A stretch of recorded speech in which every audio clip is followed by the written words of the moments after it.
Hello and welcome to the latest episode of The Talking Tradesman. In the studio with me today, I've got another fighter, another of the bare-knuckle crowd, Rafal Witkowski, who is a heavyweight bare-knuckle fighter, K1 kickboxer, and amongst other things. But Rafal, massive thank you for giving up your time and coming into the studio to have a chat with me today, mate. Really appreciate it. How are you? I'm good. Thank you very much for the opportunity, first of all, because it's basically impressive. Great studio, and to be honest with you, decent. Thank you, mate. I appreciate it. We're getting there.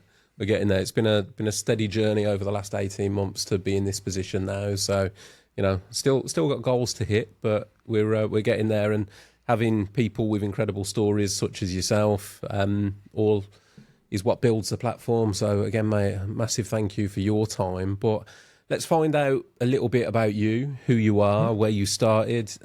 It's probably quite obvious from the name that you're Polish. Definitely. And that was where your story started, mate.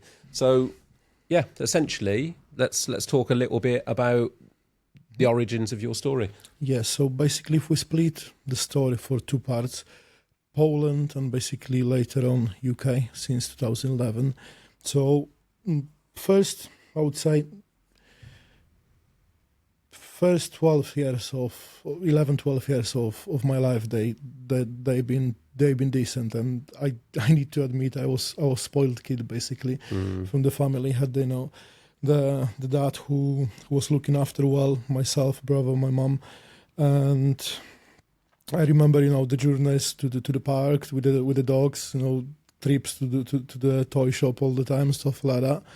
And basically, with unfortunately, there was a episode when my dad had an accident and he got the heart attack and basically stroke in the same time, which it is quite unusual. And if you just split in both illnesses separately, they both quite serious illnesses. Yeah. When you combine them together, they could be fatal in majority of the cases. So your dad, he had a stroke and a heart attack In the same time. concurrently. Yes. So that's obviously the brain and the heart Yeah. both at the same time. So as a feedback later on, the hospital managed to recover him from the heart attack and from the stroke, but he'll end up in the coma for quite a long period of time, basically. And after, when he woke up after multiple weeks and get back home, never has been the same. If now with my age and with my full understanding of the seriousness of the illnesses, I can imagine why, but when you are a 12 years old kid, you just happy because you had your dad back, and basically you feel expecting him to play with you, and it's different level of awareness, I would say, To be honest, Rafal, that must have been really difficult to go from, I would imagine you were told, your dad was sick. Even if you were told he'd had a heart attack and a stroke, you probably didn't really understand at that age what that was. So like you say, when he comes home, you then expect the same man to walk back in. Yeah, exactly. That left. When you're saying, oh, can we do this one and this one? Let's say we go outside with Tom as we usually go. Who is Tom? And so the stroke had affected his memory. So basically the stroke affect whole the left side of the body. He was basically limping on the left leg. Having the left leg not really functional, and left side of the body wasn't working properly as well. Later on, with the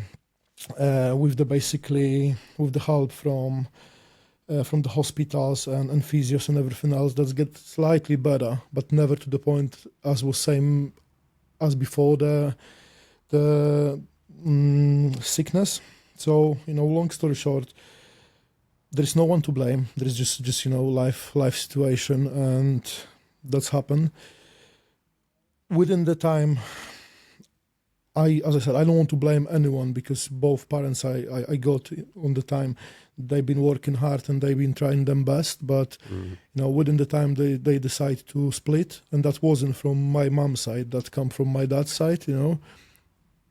And basically, from the point when you have the family with which is completely normal, functional, you have weekly stuff when you're doing, to the point when you had just mom, not just, because just is not good word, I know what you not mean, taking yeah, away yeah. nothing from lady.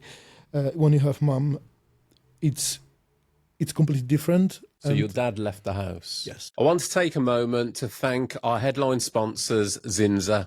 And if you're a professional painter and decorator, you know just what it takes to create work that you're proud of.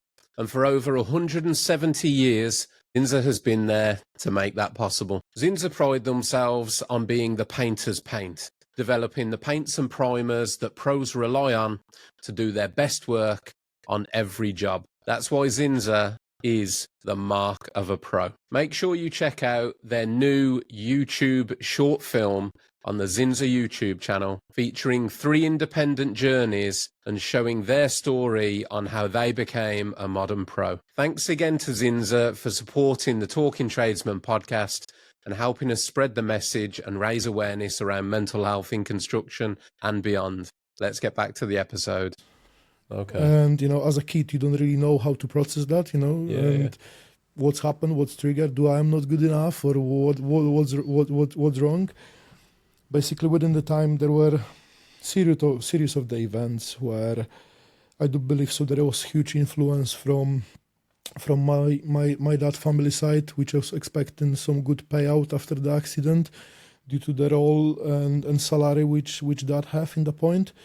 But unfortunately, this hasn't fall under accident at work. That was, accident on the way back from work, so hasn't been classed as accident at work. Okay. And therefore, there wasn't any payout, So was your dad not after the stroke and the heart attack? Was he not able to go back to work? No, definitely. He, was good enough that he was able to walk and do basic stuff, but there was absolutely no talking about coming back to any sort of work. So that's absolutely massive, really, mate, isn't it? So you've gone from having quite a wealthy upbringing in Poland, and then your dad's had this horrible accident, well, not an accident, horrible health condition, which has then completely changed your family dynamic in terms of the money coming in because he can't work.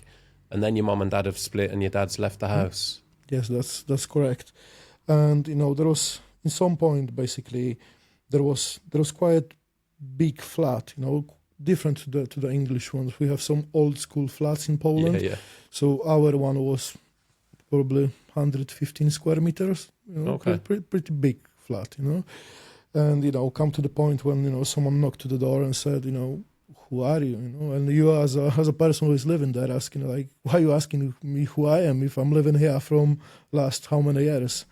It's like we are the owners of it and basically need to move. So you find in yourself, not me, but my mom basically with myself and my brother find herself in the situation where she have to move. She was evicted. Yes. So she moved to her mom with my granny, where you have, 1-bedroom flat. And we were with 2 dogs, 2 fox terriers, and myself, my brother, and my mum, plus my granny. 2 dogs, your gran, your mum, and you and your brother all in a 1-bedroom flat? Yes, correct. Wow, mate. So, it's sometimes life push you to the situations when, you're not really choosing and picking, you're doing what you have to do, to survive. Fair play for my mum, because she have to become the head to the family from day one from one day to another without any probation period or something. She just have to take it by. Were you still in contact with your dad? Did you have a relationship with your dad as a child growing up, or did he? That completely moved away from any family engagement. Okay. My mom was type of the lady where she never really asked my dad to contribute financially into the family. Polish women are strong women. Strong characters. Yeah. Sometimes too strong, but we know what we're taking. So she didn't ask for some kind of aliments or any payouts or anything else. She was doing herself.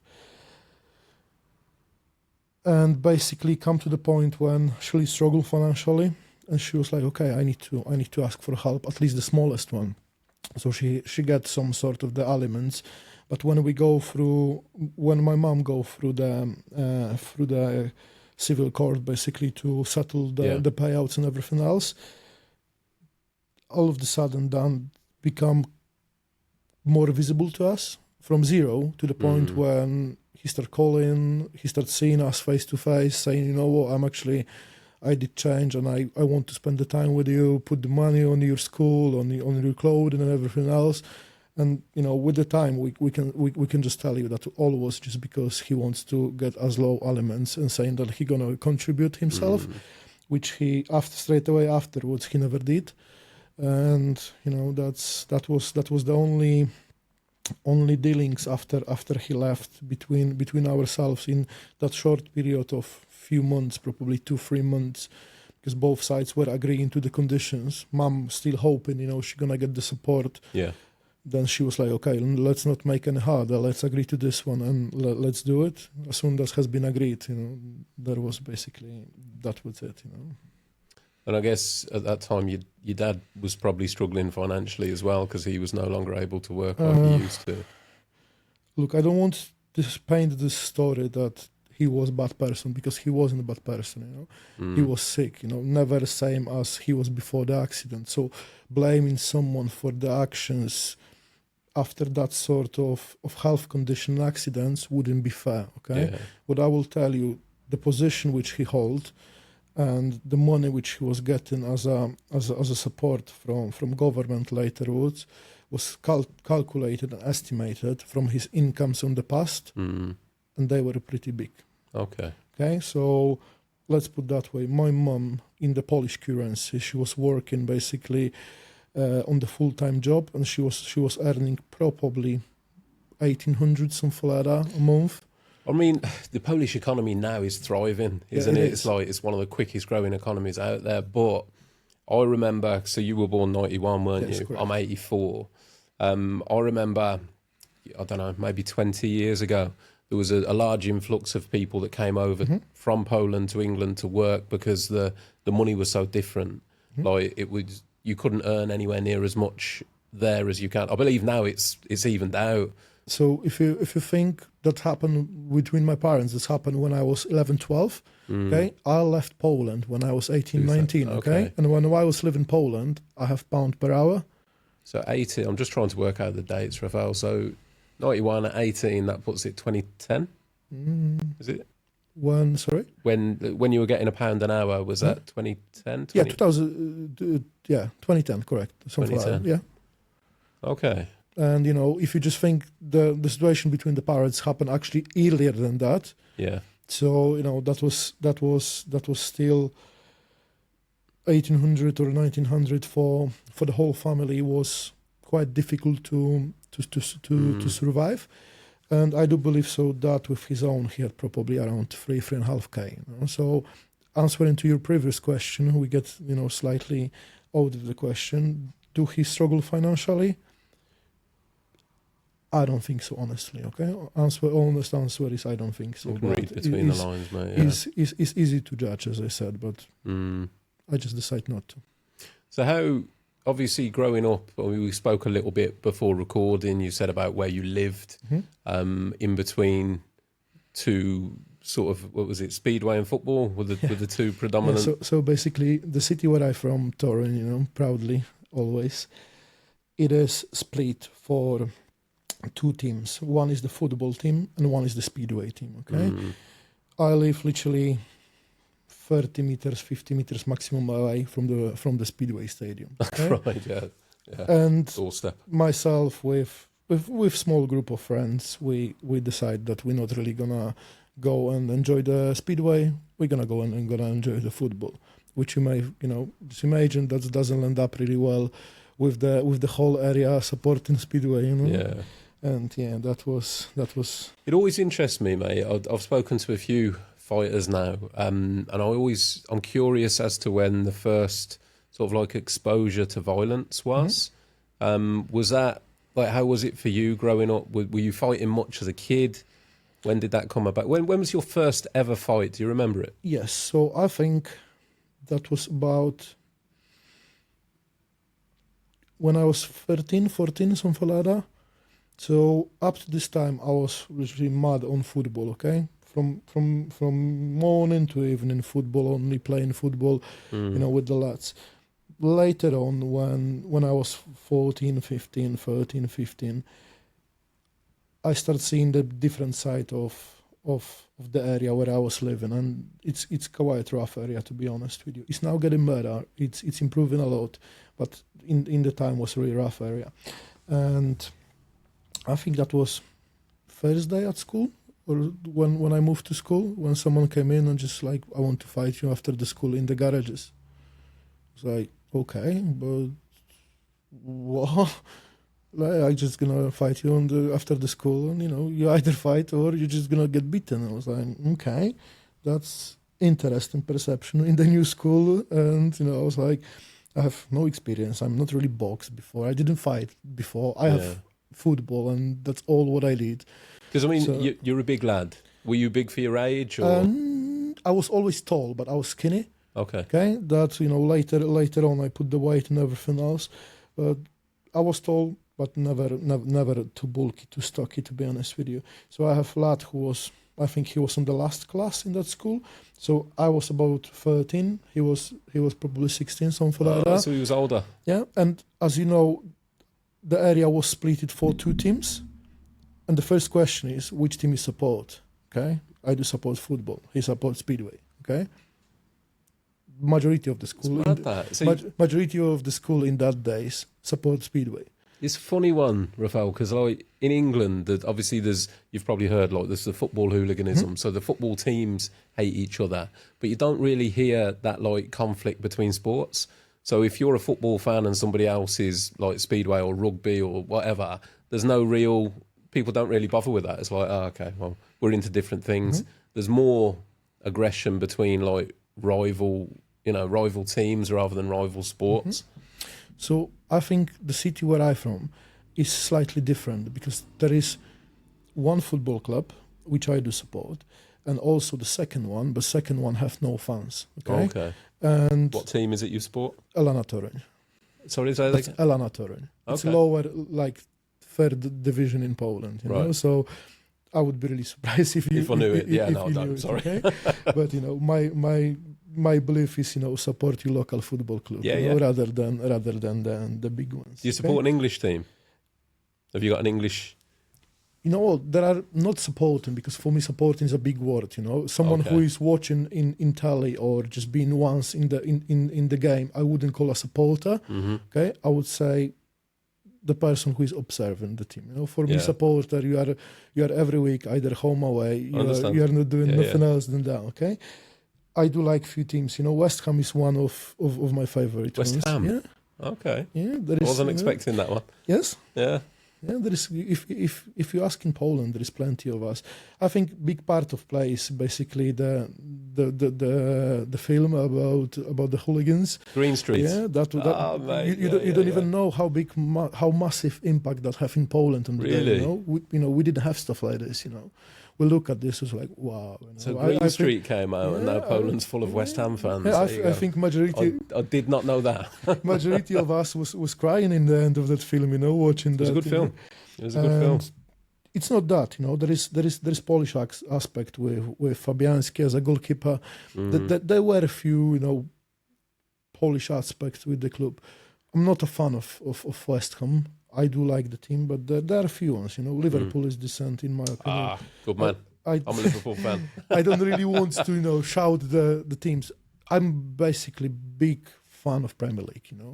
Because when you look on the top 10, I do believe so. Top 10 in UK could be a champion in any different league. Most of them. Yeah. When you look on Spain, you have Real Madrid, you have Barcelona, and you have what? You have nothing else. Okay. When you're looking in France, you have Paris Saint-Germain, and sometimes the other clubs like Olympique or Monaco gonna wake up and then they disappear.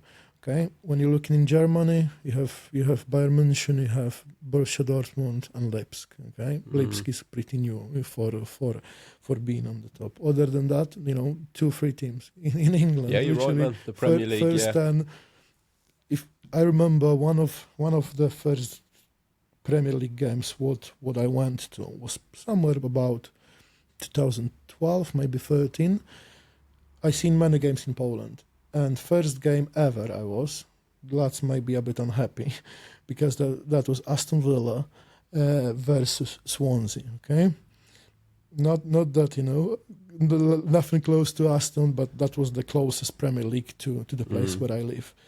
Even though those teams on the day, they wasn't the strongest one, me and my mate, we went to watch the sport, and I was like, oh my God, this is a completely different game to what we see in Poland. It's literally the same game, but it is different, They moving as a collective, and it's like, I was shocked seeing the difference between two levels of the sport. No, that's interesting, man. So, someone come on top there. Taking it back to Poland. So your first fight was in school, and then you had the conflict of where you were living. Where through living at your nan's, and how did you get on in school? By the way, was school a pleasant thing for you or not? So school was literally 2 minutes walk from the flat. Okay, literally, I just have to go behind the building, and there was a school fence. Okay. On the breaks, I was going to have a meal at home rather than internet school. I do enjoy school, but I wasn't the best student. Okay, one book for one notepad for every subject, and for a year would be enough. The teachers always saying, Raf, you're quite intelligent, and if you just put the effort, we think you can be decent. For me, I was always getting myself into for the last few weeks just to move into another class. Yeah. When looking on this now, probably will take completely different approach. But when you are on that your rebellion times, and you're a rebel against anything and anyone, then it's hard to explain. But to be honest with you, I have some good teachers in the past. One of them was basically Dariusz, which we still in touch, not that often, but from time to time. He was the teacher from English, and he was the one who basically have good influence and good approach to the kids which were harder like myself. We were naughty on the other subjects, and on his it was like, I have no issues. So and of course PE. When you moving forwards, what made you choose England? What made you move to England? How did that all come about? So first fight was in the school, and afterwards, I just was like, if there is a other club who wants to fight with me, ultimately I want to fight with them. That was my mentality back on the day. Okay. I didn't have any different approach. It's like, okay, you fighting against us, we will fight against you. Okay, so the first step was basically to get the revenge, to get another fight, get another confrontation. Once again, there wasn't loads of logic thinking. For me, it was natural. Okay, if you challenge me on Monday, I challenge you on Tuesday. Okay, and on Wednesday, Thursday, and Friday as well. Okay, that was approach of mine, way of thinking of mine. So having loads of this clashes, loads of low level crimes, I would say, and we doesn't have loads of entertainment. Finance were low, so there was some drugs involved. There was loads of alcohol involved. Young age and not the smartest decision. Come to the point when I was like, I have some courts some court cases for the low level of crimes, non-convictions, non-prison like that, but it's getting close. I getting close to 18. You could see your own pattern going that way. I getting closer to 18, which is basically the age in Poland which you can go to the prison instead of the kids center, and I seen my path going that way, and I was like, what, I'm not gonna change from day one to day two, and I know that. Okay, so I have few choices. I can either leave and try to build the life elsewhere, or I can stay here and try. Okay, but when I made the decision to stay and try, that doesn't end up any good, because even if you want to stop fighting and get dodgy stuff, the people who you've been fighting with not gonna forget that. Yeah, they pull you back in, and you may change your mind, but the habit's gonna stay. Okay, so on some point, I apply for basically European Union support to open my own business. Let's take a quick break there to thank this episode's sponsors, Brewers Decorators Centres. Brewers have got over 200 stores nationwide, They're the premier destination for decorators, and they stock all of the best brands in the industry. Brewers give the best advice in store, and on top of that, you can get 10% off your first and second purchase, plus trade rates and free delivery when you sign up for a Brewers Pro trade card. A massive thanks again to Brewers for supporting the Talking Tradesman podcast and helping us raise mental health awareness throughout construction and beyond. Let's get back to the episode. Which basically hasn't been granted. That was probably around 20,000 euro. Okay, I want to open small restaurant in Poland, like more like kind of a food truck or small pizzeria. I was working in the kitchen in that time in Poland, and didn't make it. Basically, didn't got the support from the European Union.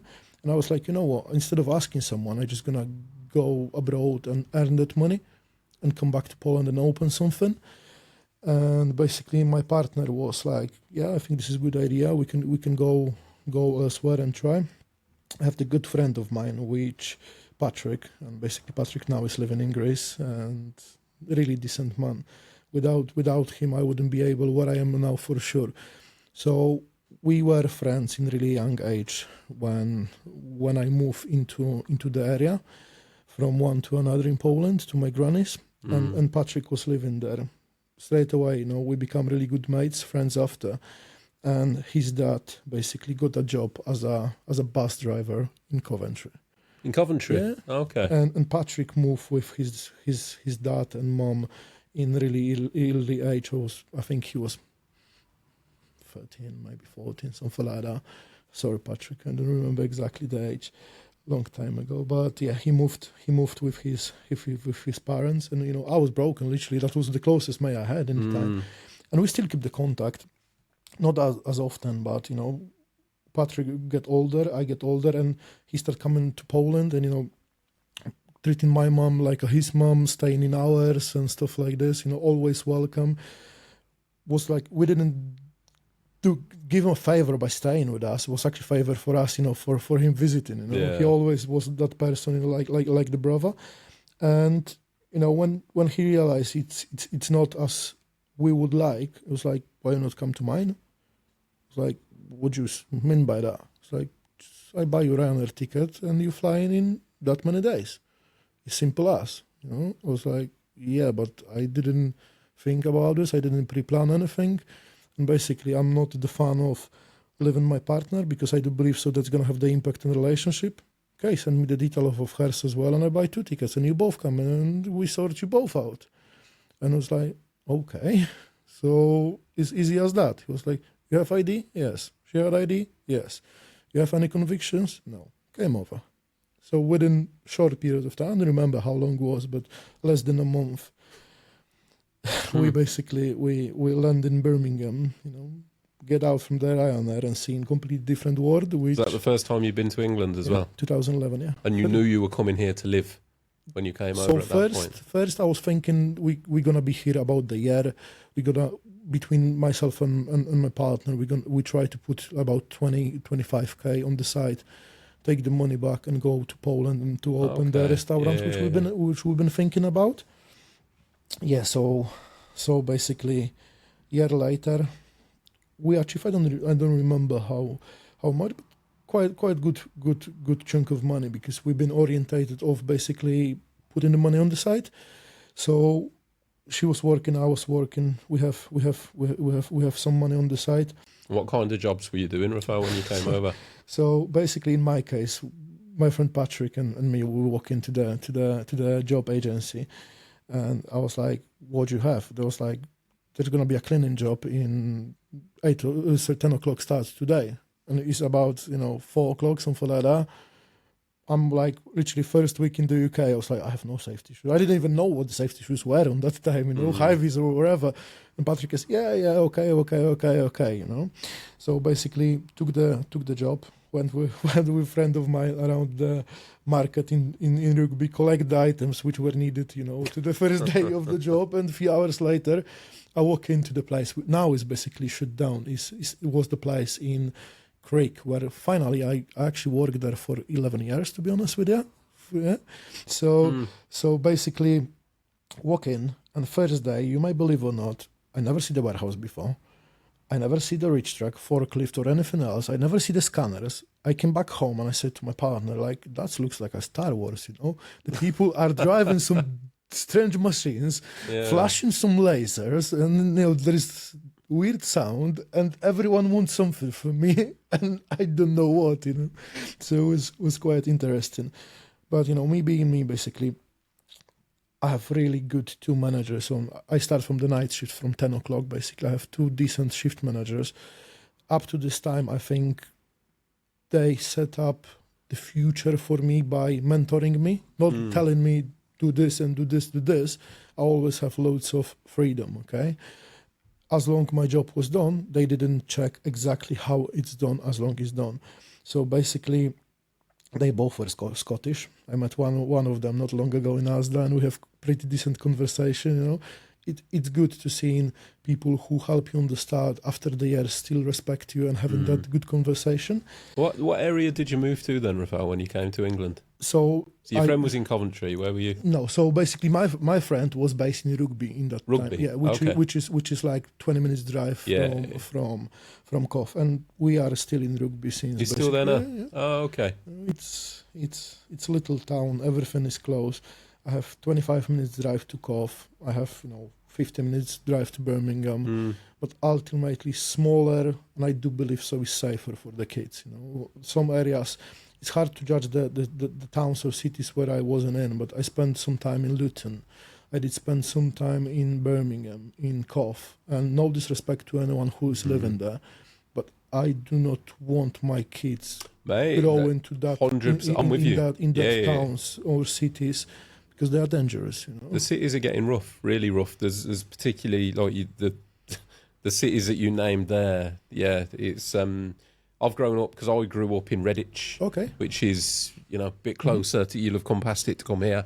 So I grew up in Redditch, which was always on the outskirts of Birmingham, but I spent most of my youth in Birmingham, and I've seen that change, over the last 10 years. There's some lovely parts of Birmingham, but there's some very dangerous parts as well. Look, I have loads of sympathy to the city. You know, I love Birmingham. There is loads of good people. You know, the gym where I train, the team which we have down there, they are really nice people. And don't get me wrong, I'm not saying Birmingham is bad, but as you said, there are some areas of Birmingham, some of the stuff which you go to Erdington and stuff like this. Or literally there are areas of the city where you wouldn't send your partner alone, or you wouldn't send your kids alone. Do you know what, mate? That's one of the, because I live here now, this town, and it was one of the defining factors. I always say this to people when they ask me why I moved here. I say, because if my wife turns around to me at 8 o'clock at night and says, I'm taking the dog for a walk, I don't feel like I've got to go with her. I can be like, yeah, okay.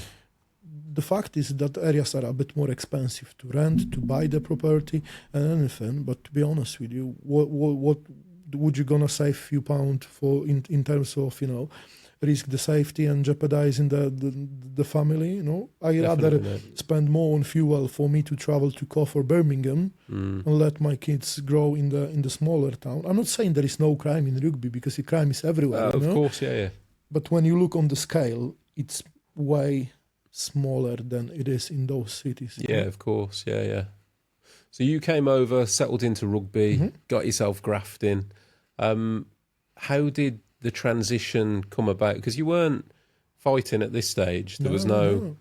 So we did a bit of the training back in Poland, and this is that was kind of training more to prepare us for clash with the other fans. So that was nothing close to the sport. That was more like a street fight kind of violence. Green Street. Where exactly, we were basically scrapping with each other without technique, without any, preparation. 90s, 2000s in Poland were completely different. There wasn't many of the gyms. Now, when you look on what is trendy, being fit, training, that's some sort of cool and trendy now. Everyone wants to do it. Back in 2000 in Poland, you have hip hop, you have cannabis, and you have street. So that's all what you have, So no, I didn't train this time. We do something with the lads, but I moved on 2011 to UK, And my missus told me on first quarter of 2014, basically, that she's pregnant with our first daughter, Nicola. I was like, I look in the mirror, I was like, that's not the state of the person which I want to present to my kid. Even that, on the early stage of the life, she wouldn't be conscious enough to judge you. I just look on my past and was like, this is not what I want for my kids. Okay? What shape were you in, or what state were you?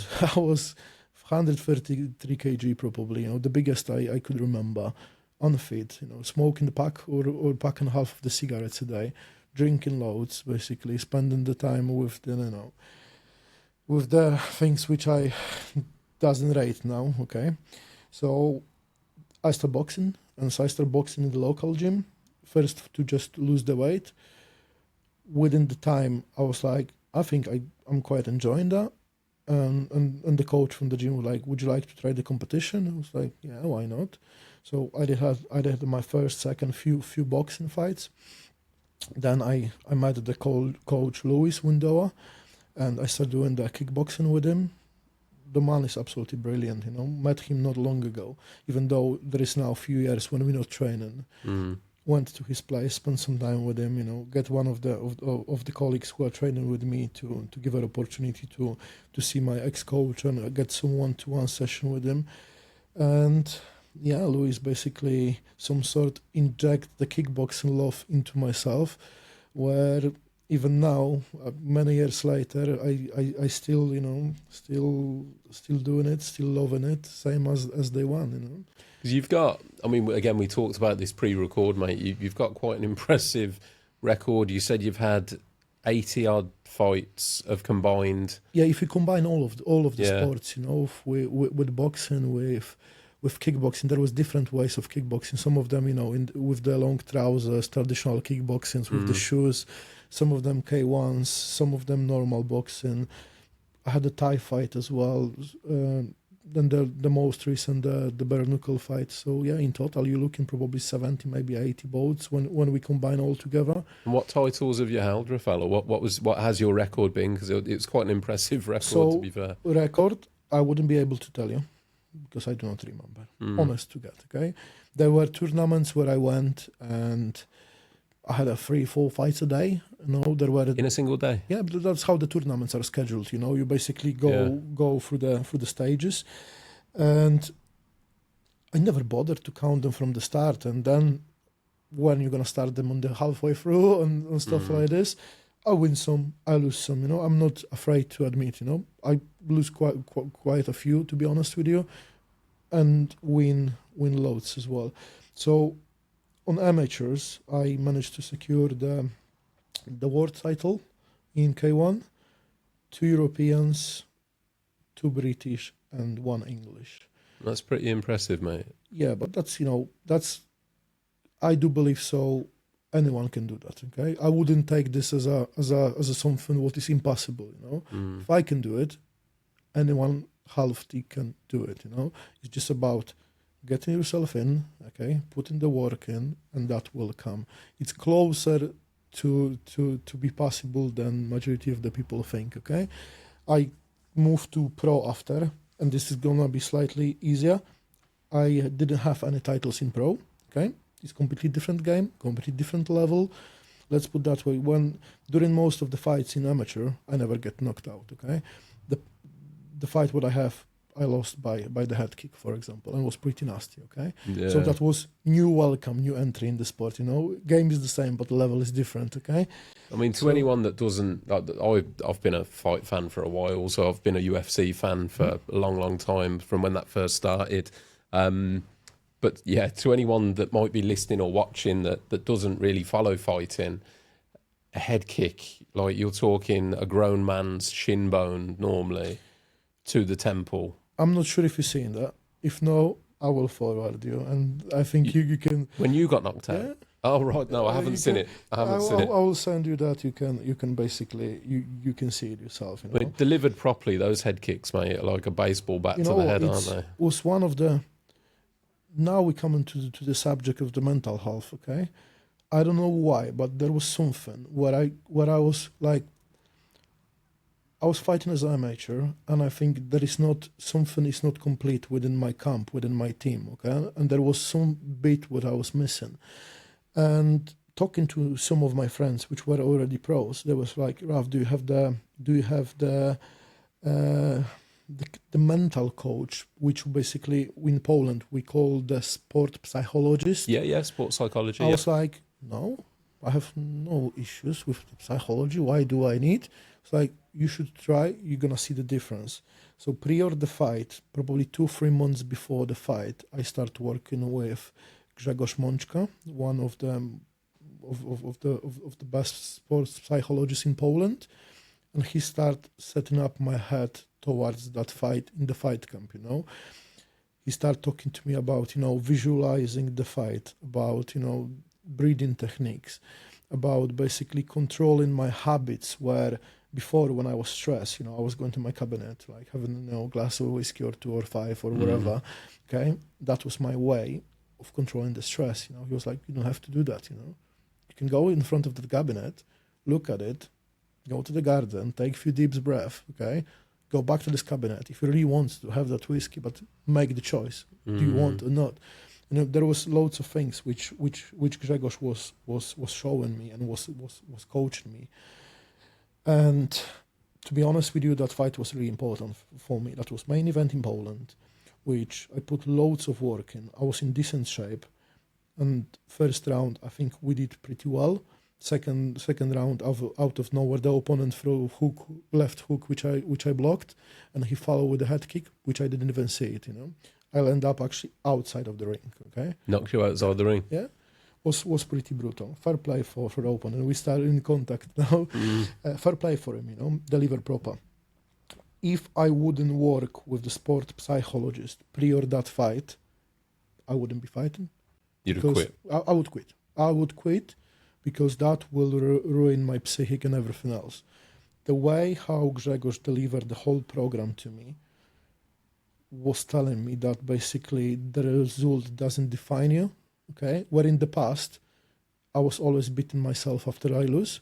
So I lose one of the fights where I had the shin injury after checking one of the kicks, okay? And my shin split in the top, okay?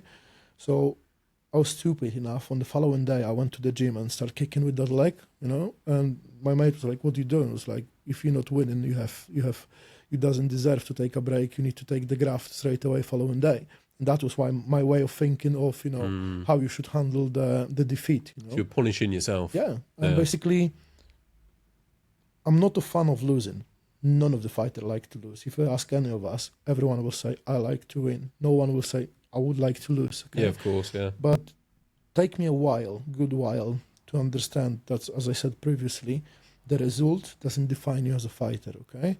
And recently, few of my fights, I lost it. I never had the period when I lost 3-4 fights in a row in my life. So I'm still in pretty new situation for myself, because before was like, as you said, one title, another, and this one, and this one, and this one. So this hype is growing, and you are on that flow where you keep winning. It's easy to come to the gym daily and graft when you are rewarded for it, okay? One belt, another belt. They are amateurs, but they still part of the basically of your journey. You still getting praise for your work.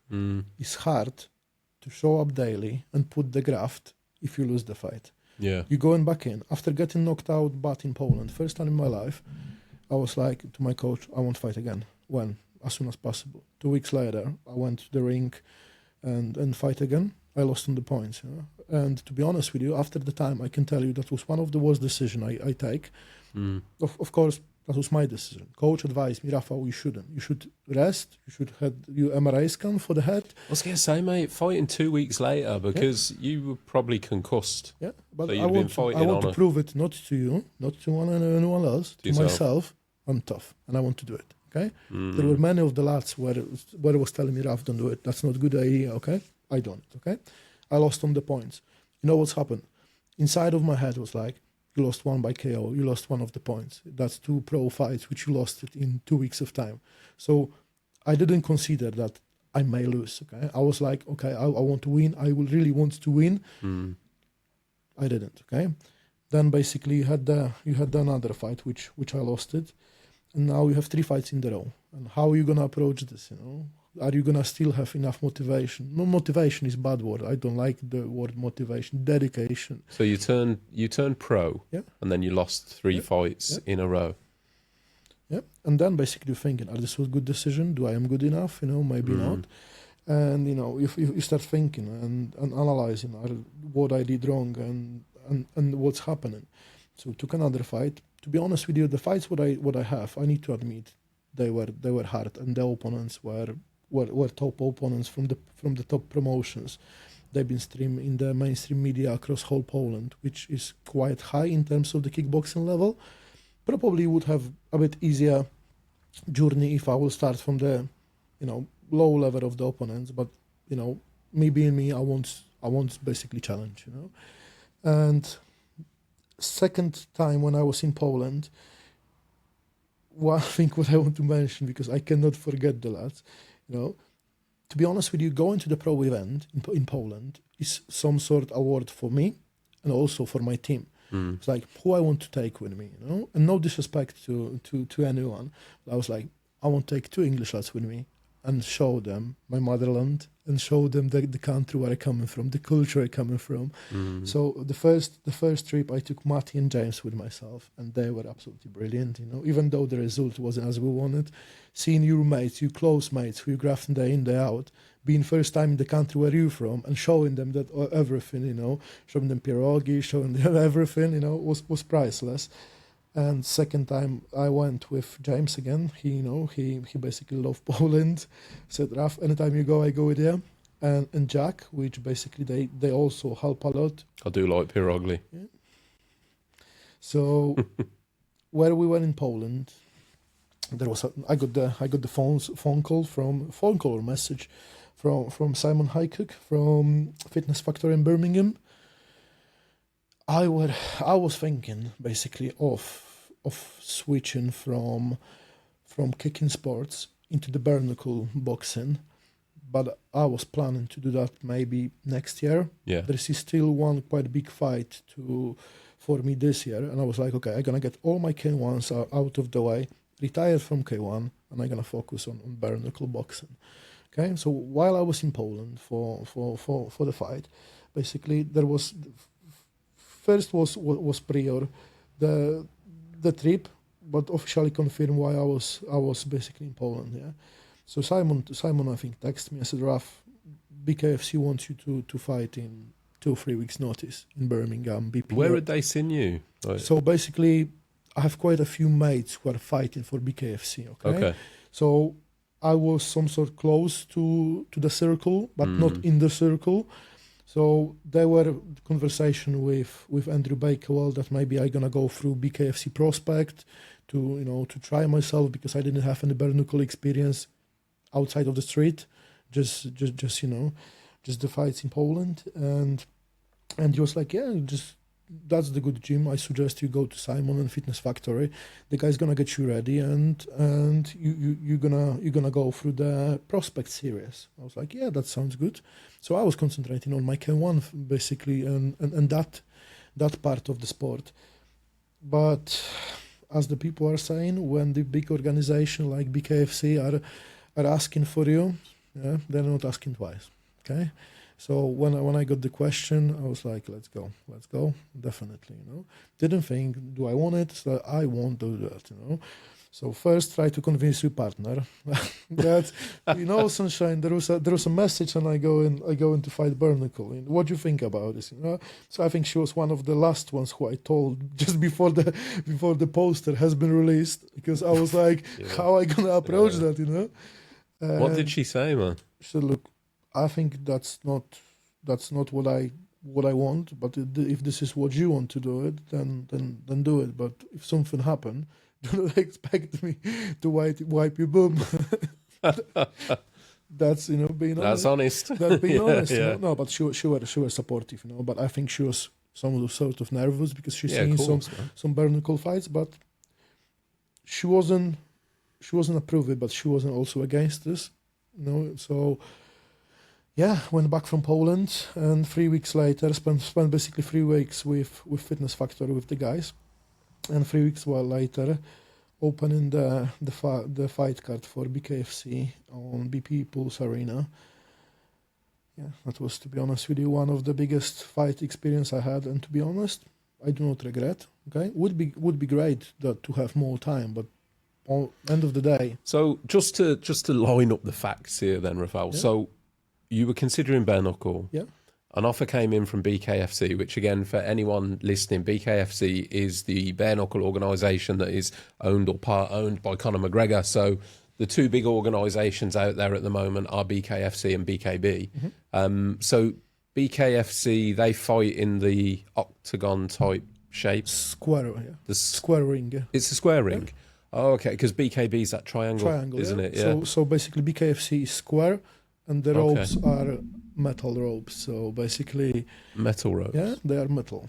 Shit, man. Okay. I didn't know that. So it's made it for you not to bounce off the ropes and try to avoid them. And ring is pretty small, to be honest with you, as well. And yeah. So this offer comes in, and you've got 2 weeks. Was it 3 weeks? 2-3 weeks to get ready for your first bare knuckle fight. And at this point, I believe you told me you didn't even know who you were fighting. Yes, that's correct. So you agreed to it. Yeah. A new sport, a new combat sport that you hadn't done before. That you're in the circles, mate. So you know how brutal it is. I think that's the thing with bare knuckle fighting, because quite often, mate, they end up a bloodbath. You know, and it's obviously previous guest of the podcast, Aaron Ashton. I had this conversation with him, and with the bare knuckle world, because you can't really defend yourself. He was saying when you put your hands up, the shots are still coming through the hands. It's one shot and particularly you lads, like your big lads. So you're fighting at heavyweight. That big shot's coming in. So basically, the main reason was, first of all, I do want to go for the bare-knuckle, okay? In ideal world, I'm not trying to explain the result of the fight, because that's already happened, okay? I already processed that. That's already done in my So mind, again, okay? for anyone listening, so Rafal's opponent was Ginge from Chardin. Ginge. Was it his first bare knuckle as well? Yes, correct. So both of the bare knuckles, massive show.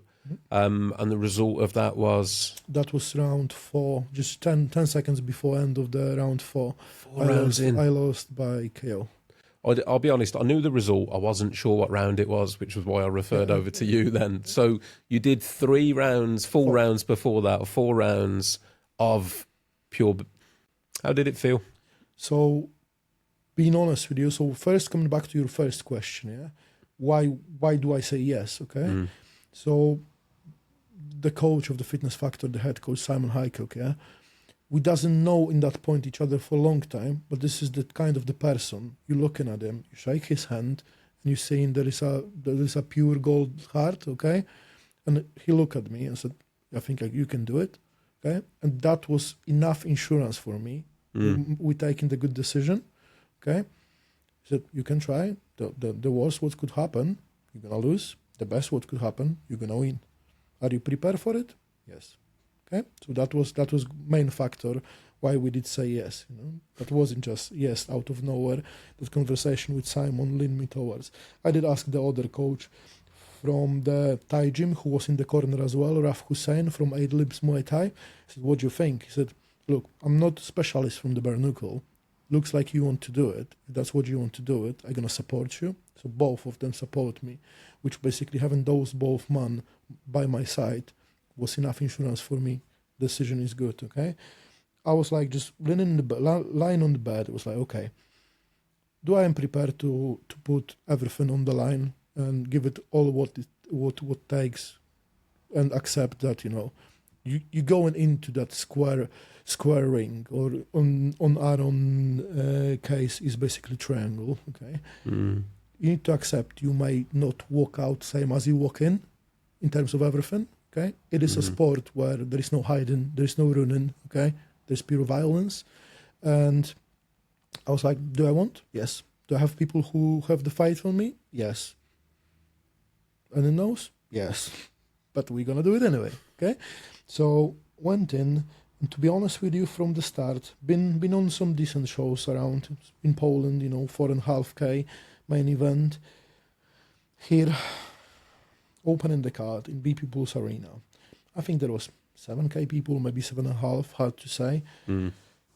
Ginge being the local lad as well, He's got a big following, hasn't he, Ginge? Yeah, Big support, big follow. Being one of the Birmingham city boys, and you need to consider the fact Conor Tierney was headlining the card, which is one of the Birmingham lads as well. Was it Conor Tierney, Danny Christie, wasn't it? So the support for the Blues was huge.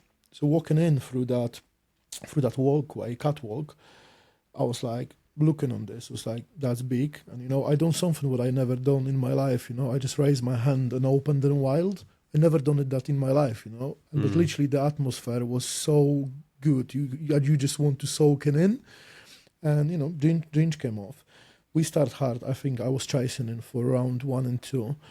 Then basically round 3 was quite close. Round 4, Ginge won by dirty boxing. There was, loads of game with the hold in the head, uppercut, stuff typical for a BKFC, which because you're allowed to clinch, aren't you? You can hold the head by one hand and throw the uppercuts and all that. That's what happened in my case. I'm not gonna lie, I wasn't really prepared for it because I didn't do that, and fair play for him. He had a game plan which he executed. I have the plan to knock him out in round 1 or 2. But he keep moving away, pivoting off, and I have to chase him a lot. So fair play for him. And to be honest with you, we still talk. We had good relationship. For me, it's important that if you are in stages like this, there has to be respect. We had the respect before the fight. We have the good scrap, and we have the respect after. I must admit, mate, I followed Ginge on social media for a while. Don't know him at all, never spoken to him. But what I remember when they announced that he was fighting you, because he had an opponent pull out, didn't he? And I remember how respectful he was towards you from day one.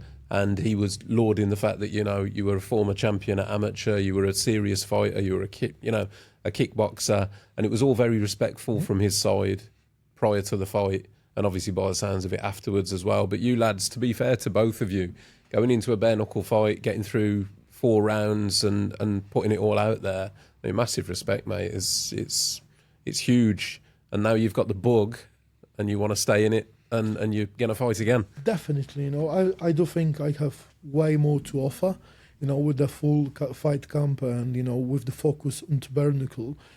As I said, I lost because the dirty boxing, which wasn't part of my K1 game before. K1 is simple, you coming in, you clinch, you throw the knee, you need to release. So when you think rounds going on, round 4 you're getting tired, you are not based of what's happening. You're just acting by your habits, and your habit is to clinch, throw the knee, and release. So that's basically what led to the loss. And there was a fight scheduled for the 20th of September with Joe Hurricane on Butt to the Bone. But I have to, first time in the life, I have to pull out, to be honest with you, from the fight. Had the conversation with Stefan during the session. I torn the ligament in the right hand. And I said, look, Steph, it's 5-6 weeks to the fight. I torn the ligament. I struggle with the right hand. I think I may make it to the fight, but I wouldn't be on fight shape ready. And I want to make sure I enter the sport in the Give it the second best fight you can. with best I can. Yeah. And I cannot really do it without right hand. To be honest with you, Stefan was like, yes, you cannot fight without right hand. Just get well, and we're gonna think of something in the future. So there is that bug which you're saying, and it's something which is pushing me rough. Just get back on it. But also, in the same token, I want to make sure I'm healthy, I'm ready, and basically I'm after decent camp. So yeah, there are few offers. The first fight, which is coming up, it's on the 6th of December, and that's on the show called XFC in Birmingham. Decent show, and this is basically K1 Pro World title. Okay. That's what you're fighting for? Yes, correct. K1, back to K1 world title. Correct. Wow, man. Have you got your opponent locked in? Yes. Okay. So that was the fight which is supposed to happen on May. but due to the eye injury of my opponent, has been rescheduled for the following show, which is in December. So now, is that still that switch between K1 and the bare-knuckle? Because, as I said, BKFC jumping out of nowhere. I still have the commitments in the K1 circle. So, yeah, one of them is basically the show on December in Birmingham. Would you be able, I mean, if BKFC came in, do you have to do one at a time? Are you like exclusive to one organisation, or can you take on a fight for both? I would say BKFC is really flexible, but also firm. Okay, depends what level of the fighter you are. So if you are entry level like myself, you may get some kind of the contract for the fight. Okay, you fighting for us, this opponent that day. You are basically not connected with the promotion. With the okay, so one fight deal. Could be, okay? Some of the fighters, and that's usually the length of the contract is usually growing with the experience and exposure which you have. The few friends of mine, they are now fighting in 2 weeks in Manchester. I will be there cornering one of them as well. So I have 4 mates fighting in Manchester. One of them is on the similar situation to me. He stepped in last minute, basically, Patrick Pentnick. He's fighting basically a decent opponent from Cumbria. And Patrick has for now the one fight deal with the BKFC, which is his first fight. But there are also 3 different lads who are having the long-term contracts. One of them, David Heleński. I'm not sure if you're aware of David, but not long ago, he knocked out Jimmy Wallhead, the legend of the UFC. Okay. And basically Bellator. Yeah, so he fought Jimmy on the same card when I was fighting, and he won by round 1 KO. So David is fighting. David Oscar is fighting as well. One of the figures when I looking at him. Personally, we are mates, we are friends, but I look at him. He was fighting Aggie Faulkner for the European title in Newcastle last year. And this fight has been called as one of the most excited fights in BKFC in heavyweights. They didn't fight long because that was round and a bit. But I think in total they were down 7 times. So, I watched that ringside and I was like, oh my God. How do you feel looking at that? Because, I mean, you're a heavyweight yourself. Is there a chance that you could end up opposite these guys in the ring fighting against them? Or so that was sort of question what I got straight away when I lost the fight with Ginge, and we go on the wall and there was the press conferences and the questions. So the question is where you head is at, and do you think you can blend with the guys? Okay. So what I will say, I'm definitely not in the position to call anyone. I'm gonna stay ready for the BKFC to call me whenever they want, and my aim is to get back there as soon as possible and display the good skill. I think I have what it takes basically to blend with the guys.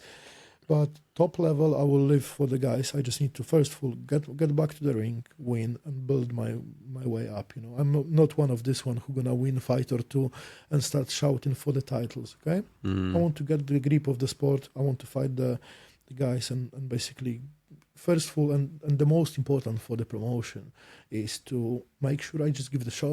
I don't want to be the guy who gonna take the step back. Yeah. To be honest with you, we were up on the points with Ginge. If I will just take the step back and calculate, we will go through round 4 and 5, and there is a big chance we're gonna win on the points.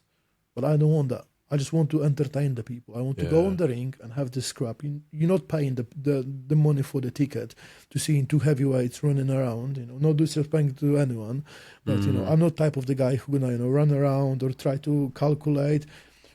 We there to give you the show, okay? Yeah. And the show is when 2 heavy lads are standing in the middle and exchanging the punches, okay? Listen, it's the same in boxing, Rafal, isn't it? Like the heavyweight division is one everyone watches. I mean, don't get me wrong, there's other great fights. I mean, I think this weekend is Canelo, isn't it? Canelo and Crawford. But generally speaking, the heavyweight division is the one that everyone watches. The reason for that is because you lads, you hit so hard, it doesn't normally go the distance. And speaking brutally, that's what people want to see. They want to see the fight, the finishing. They want to see the blood, the gore. And the thing is, with the bare knuckle world, every shot can cut you, can't it? So it's it's brutal. So as I said, you need to be prepared that you may not walk out from the ring in the same state as you walked in. Okay, and if you accept this fact, I think you are nearly there. Okay, because the worst what could happen is when you are there and you're just thinking, "Oh, should I be there?" That means you never should be there in the first place. Okay, if you are there, this is I'm not just gonna call the promotion, but basically bare-knuckle boxing. It is a sport when you need to be sure you want to do it. There's like, oh, let's gonna try how it's gonna be, That each fight could affect your health. Okay, it's a very it's on the fringe, isn't it? It's probably as extreme as you can get in a licensed combat sport now. Because bare knuckle, I mean, I had this conversation with somebody the other day because it's getting so popular because everyone's after that new extreme. But I remember years ago, the bare knuckle was all underground. It was never licensed. It was all underground fighting. It was the only place you could see it, and people would pass around like V8. I don't know if you remember, but VHS videos that you actually had to plug in, or DVDs that were recorded on all these dodgy DVD sales for bare knuckle fighting. But now it's growing into this massive powerhouse of a sport. But it is on the fringe of, it's probably as violent as it gets in a licensed sport now. Obviously, you've got the no-holds kind of fights that are going off, but they're not licensed. But yeah, I'm enjoying watching it. So yeah, massive credit to you lads that are taking it on. But it's many of the people still looking less and less. But many of the people still looking at this like a criminals, bad kind of things. Because as you said, there are bare knuckle. There's loads of blood. I can just speak on the promotion where I fight. So BKFC, okay. First of all, the treatment what you have, okay, on the day before the fight and after the fight is basically different level, okay. Medics are on the side. I have my stitches done in the venue. I doesn't even have to go to the hospital to get my stitches done after the fight. Okay, you need to don which not in kickboxing not always happen. You need to have your blood check. Okay, for basically hepatitis and HIV to make sure you are healthy. Okay, you need because they know that blood's gonna fly, right? Exactly. Isn't it? But what I'm saying is to the level where maximum of protection what could be done, it is done, okay? End of the day is bare knuckle, but first of all, there are blood checks, okay? There are healthy checks by the fighters and the doctors before the fight and after with the medics, okay? And basically, I was surprised because following day after the fight, I'm not gonna hide, there were a few glass of Jameson going, I wake up with first quite sore and second on slightly on the hangover. Look on my phone, message from the BKFC. Basically, if you feel any concussions, if you this, whole instructions what to do. And okay. I was like, oh my God. Never had that before. You may think it's a message, a small thing, Never have that, on any promoter. Sometimes when you basically fighting on the shows and the promoter, they may give you a text or call. Are you right? That's happening. But every fighter is getting that. Are you okay? And it's basically instructions what to do and how to follow. That's good to hear. It's complex, and basically you are not left by yourself because after the fight I have the Andrew Bakewell, president of BKFC, coming to myself and said, Raf, well done, first fight may not go your way, but respect for getting there. We see in you again for sure. It's some kind of things which which building you up, and yeah, it is violent, but it's also gentleman's sport. Oh, well, listen, yourself, obviously Aaron. Everybody that I've met from that background so far have been gentlemen, respectful people. I think the problem is, let's speak openly, that there's a perception that it's thugs, it's criminals, it's people, that just violent people in nature. But yourself and Aaron, you both give off a really good aura. You're both calm. You know what I mean? It's a sport. It is a sport, but when you look a few years back, I'm not going to be able to tell you how it was in UK, but I can tell you how it was in Poland, okay? So when MMA get to Poland, the police and government was like, no, absolutely no. How you gonna lock the people in the cage and they're gonna fight each other? So it is criminal, you know. So that was perception of MMA a few years back in Poland, probably 15, 20 years back. Okay. Now KSW, the promotion from Poland, the MMA promotion, is one of the biggest in Europe, and the events are even on our national stadium for 50K of people, you know. So I would say people are intent to judge something which they don't know.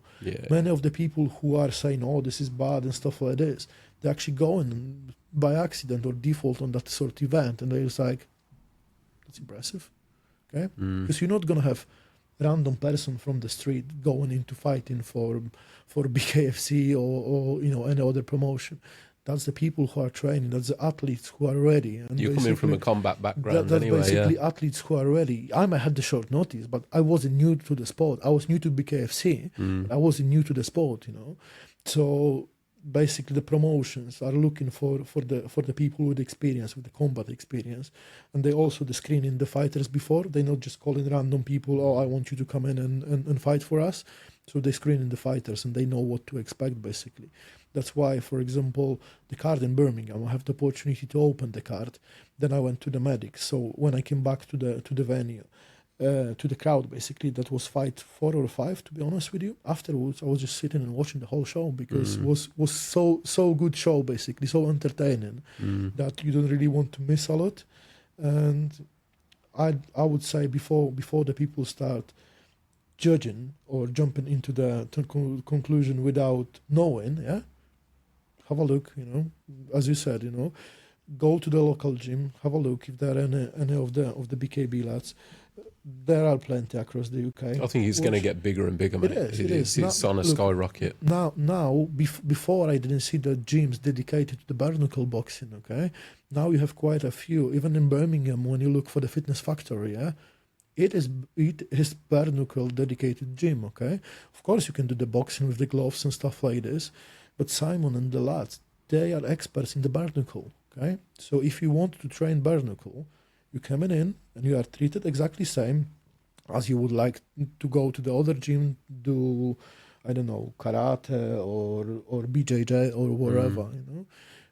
And I just think within the years, that's gonna be absolutely natural, and I think it's gonna go to the way you already start seeing some of the fights which they call valetudo. You have one on the last butt to the bone, one is basically MMA with no gloves.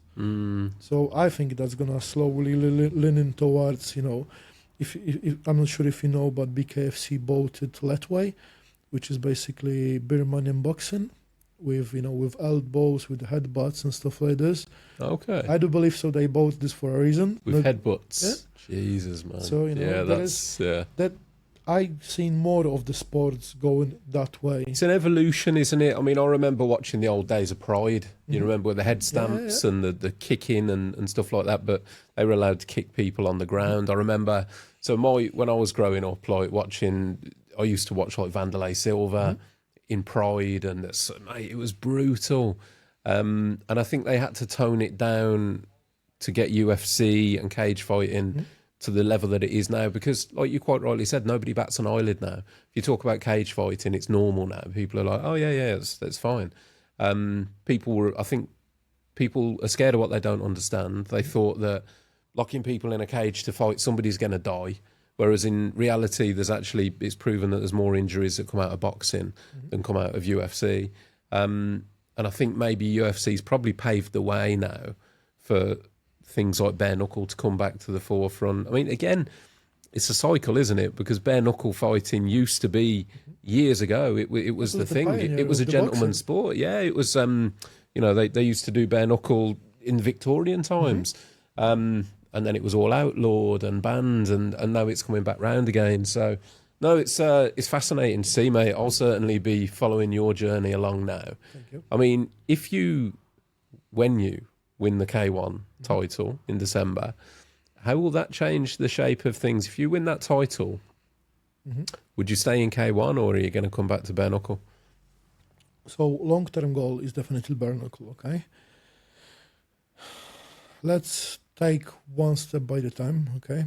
And as I said, I lost few fights recently, so they're gonna be full focus on basically getting that K1 fight and winning that K1 fight. And you know what? Let's Get back in the win column. Let's get back to the win column and basically see what's happened after. You know. Well, you'll be there, mate. I'll see you there. See you on those the BKB or BKFC cards again, no doubt.